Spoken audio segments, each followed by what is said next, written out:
Sir একটু কষ্ট করে আমরা দিকে ঘুরলে মুক্ত পাবো।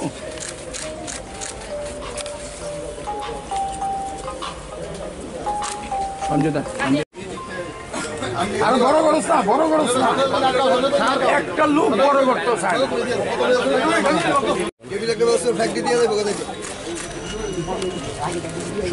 সর এমনি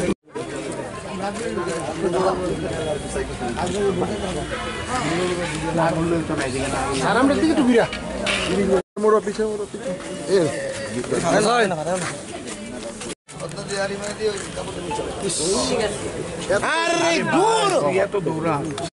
সঞ্জয় দা এদিকে, সঞ্জয় দা আমার দিকে মুখ রেখে মুখ রাখেন।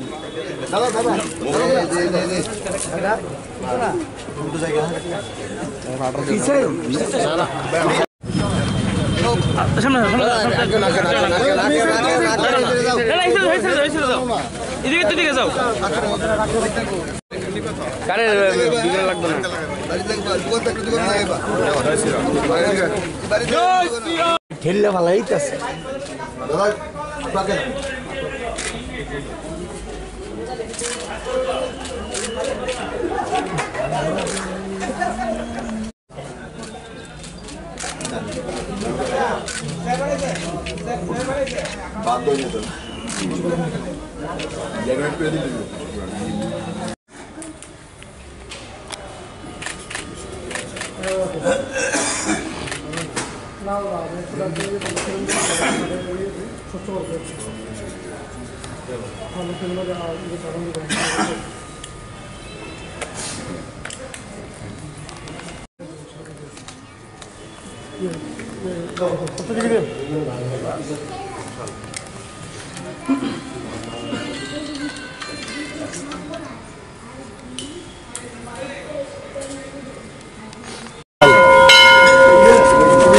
রামলালাজির প্রাণ প্রতিষ্ঠা হবে অযোধ্যাতে মাননীয় প্রধানমন্ত্রীজির হাত ধরে।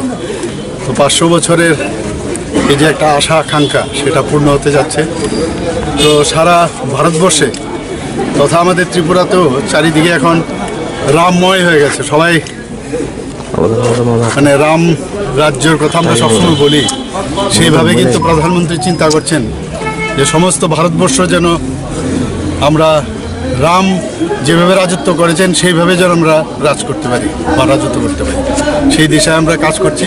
তো আমরা যেহেতু প্রধানমন্ত্রীজি আমাদের কাছে আবেদন রেখেছেন যে সমস্ত মন্দির যেখানে আছে, যেখানে আশ্রম মঠ আছে, সেখানে পরিষ্কার পরিচ্ছন্ন যেন থাকে, সেই দিশায় আজকে প্রায় 14 তারিখ থেকে আমরা শুরু করেছিলাম। প্রতিদিনই আমরা যারা মুখ্যমন্ত্রীর থেকে শুরু করে আমাদের যারা মন্ত্রী বাহাদুররা আছেন, আমাদের মেয়র সাহেবরা আছেন, বিভিন্ন কার্যকর্তারা সবাই মিলে, কর্পোরেটর থেকে আরম্ভ করে সবাই মিলে আমরা বিভিন্ন মন্দিরে আমরা যাচ্ছি এবং সেখানে এই যে সাফাই অভিযান এবং স্বচ্ছ ভারত অভিযান যেটা শুরু হয়েছিল, মাননীয় প্রধানমন্ত্রী যেটা আহ্বান করেছিলেন, সেই দিশায় আমরা কাজ করছি।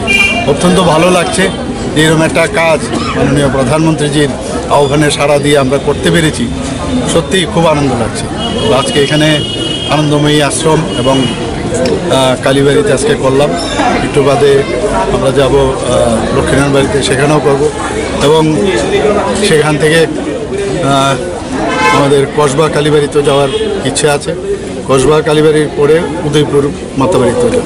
আজকে এই হচ্ছে আমার, আর আগামীকাল আমাদের দুর্গাবাড়িতে একটা যজ্ঞ হবে এবং রামলালাজির উদ্দেশ্যে আমরা সবাই মিলে যেন সত্যিকারের অর্থেই ভারত এবং বিভিন্ন প্রদেশ, বিশেষ করে আমরা ত্রিপুরাতে আছি, ত্রিপুরা প্রদেশও যেন রামের আদর্শ মেনে আমরা রাজ্যকে চালাতে পারি, সেটাই ভগবান প্রভুর কাছে আমরা